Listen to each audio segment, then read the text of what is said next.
अस्सलाम वालेकुम my YouTube family, कैसे हैं आप सब लोग। आई होप कि सब लोग ठीक ठाक होंगे, इंजॉय कर रहे होंगे अपनी अपनी लाइफ्स को। और जनाब आज बहुत ही मोस्ट अवेटिंग रेसिपी लेकर आ गई हूँ, यानी कि नरगिसी कोफ्ते की रेसिपी। नो फेल रेसिपी है, प्रॉपर आपको गाइड करने वाली हूँ।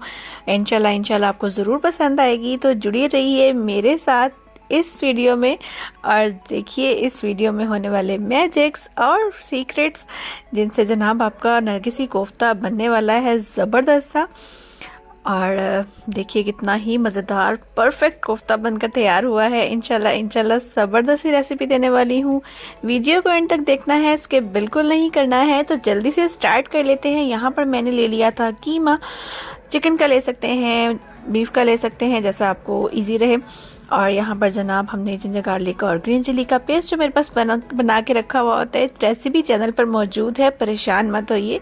और साथ ही साथ चले जाएंगे हमारे कुछ स्पाइसेस। तो जनाब यहाँ पर चले गए पिसा हुआ गरम मसाला 1 चम्मच, और साथ ही साथ रेड चिली पाउडर, और जनाब जाएगा इसमें हल्दी का पाउडर। साथ ही साथ डाल देंगे हम लोग क्रश्ड रेड चिलीज़। और बस इतने ही सिंपल मसालों के साथ ये कोफ्ता बनकर तैयार होने वाला है। And you will be amazed about the taste. माशाल्लाह बहुत ही मज़ेदार बनकर तैयार होगा। तो जहाँ पर चले जाएंगे फ्राइड अनियन, मैंने हाथ से ही क्रश करके डाल दिए थे। आप चाहें तो इसको ब्लेंड भी कर सकते हैं, लेकिन उससे ज़्यादा वाटरी हो जाएगा हमारा कीमा। अच्छा जी, यहाँ पर इंपॉर्टेंट स्टेप है कि जी कोफ्ता टूटता क्यों है, तो उसके लिए हम लोग ब्रेड क्रम्स यूज़ कर लेंगे या इक्वल क्वांटिटी में भुना हुआ बेसन यूज़ कर ले, दोनों में से जो भी आपकी चॉइस है। यहाँ पर 1 एग और उसके साथ मैंने इसको मिक्स कर लिया। और साथ ही साथ ग्रीन चिली और कोरिएंडर तो लाजमी है भाई, पाकिस्तानी फूड हो तो धनिया और सब्ज़ मिर्चें ना हो ऐसा नहीं हो सकता, है ना। तो जनाब इसको मिक्स कर लेंगे अच्छी तरह से। और जी यहाँ पर ले लिए हैं अंडा को कर लिया बॉयल करके उसके ऊपर हमने इस तरह से उसको ब्रेक कर लिया है। ब्रेक करने के बाद ये होगा कि अंडे जो हैं वो कुक होने के दौरान अंदर से फटेंगे नहीं, और हमारा कोफ्ता जो है वो परफेक्ट सा रेडी हो जाएगा।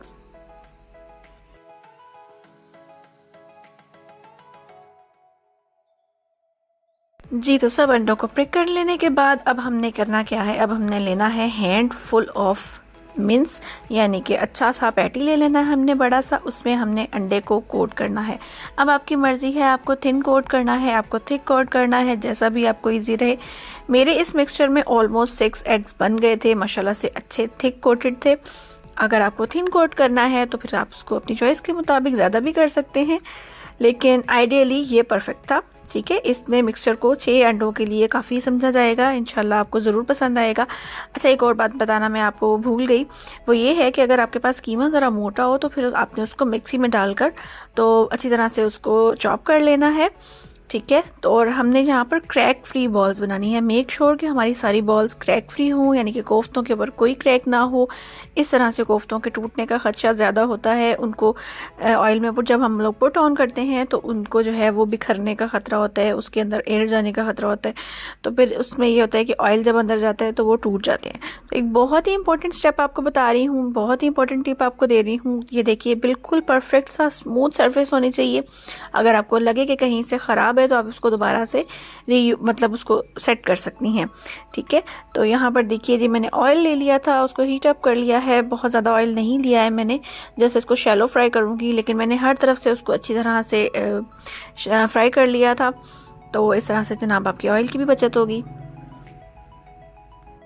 ऑयल वैसे भी हमारी सेहत के लिए कोई इतना ख़ास अच्छा है नहीं, तो इसलिए कोशिश करेंगे थोड़ा कम कम इस्तेमाल करें। साथ में महंगाई काफ़ी हो गई है ना, तो इसको अवॉइड ही करते हैं।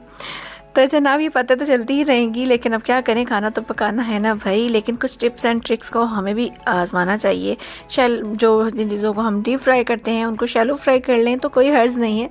यहाँ पर देखिए जी बड़े ही एहतियात के साथ, बहुत ही मोहब्बत और प्यार के साथ इसको जो है ना वो हमने जो है वो हर तरफ से इक्वली गोल्डन ब्राउन कर लेना है। मैंने आँच बहुत तेज़ नहीं रखी है। कीप इन माइंड कि मैंने बहुत ही स्लो फ्लेम पे इसको पकाया है, लेकिन ज़ाहिर बात है टाइम की कमी होने की वजह से मुझे वीडियो थोड़ी सी फास्ट फॉरवर्ड करनी पड़ी है। तो जनाब यहाँ पर देखिए हमारे माशाल्लाह माशाल्लाह गोल्डन ब्राउन कलर के बहुत ही खूबसूरत से कोफ्ताज बनकर रेडी हो चुके हैं। और मैंने उसी ऑयल के अंदर जो है वो बाकी का अपना प्रोसेस स्टार्ट किया है। आप चाहें तो न्यू ऑयल ले सकते हैं, इस वाले ऑयल को किसी और जगह पे यूज़ कर लीजिएगा, ज़ाया हमने कोई चीज़ नहीं करनी है, ठीक है ना जी। तो फूड सीक्रेट्स में आपको जो है ना वो थोड़े कंजूसी के तरीके भी मिलेंगे, दो के मैं इतनी नहीं करती हूँ, लेकिन इंशाल्लाह आपको जो है ना वो अच्छी टिप्स मिलेगी। तो जनाब उसके आधे ऑयल में मैंने डाल लिया है अपना जिंजर गार्लिक का पेस्ट और साथ में थोड़ा सा पानी ताकि ये जले नहीं।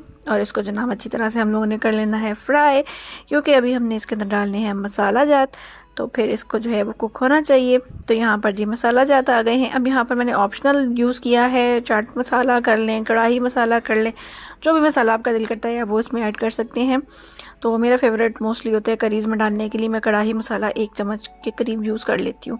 यहाँ पर दही भी डाल दिया है मैंने और इसको जो है वो उसके बाद हमने एक क्रीमी कंसिस्टेंसी में लाने के लिए इसको मैं ब्लेंड कर लूँगी, ठीक है जी। जब स्पाइसेस थोड़े से कुक हो जाए तो इसको ब्लेंडर में डालकर ब्लेंड कर लीजिए, या तो हैंड ब्लेंडर से कर लीजिए, ठीक है जी। मेरा नॉन स्टिक का पैन था तो मैंने हैंड ब्लेंडर यूज़ नहीं किया है इसमें, तो मैंने दूसरे ब्लेंडर में कर लिया, ठीक है।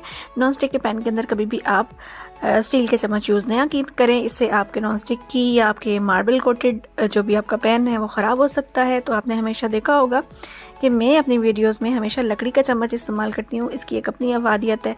एक तो ये हाइजेनिकली काफ़ी अच्छा होता है, सेकेंडली ये जो है वो आपके पैन्स को ख़राब नहीं करता है और आपका काम बड़ा स्मूथली और खामोशी से हो जाता है, बजाय इसके कि आप चमचे खड़काते फिरें।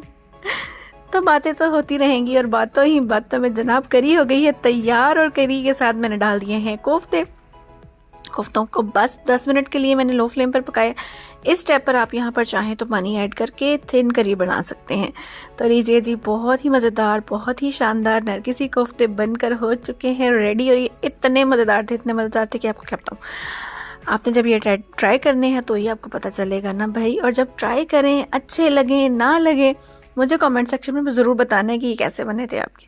तो जी मिलेंगे आपसे फिर किसी रेसिपी में, तब तक के लिए जनाब मुझे दे दीजिए इजाज़त, बिकॉज़ इन कोफ्तों को खाना भी तो है।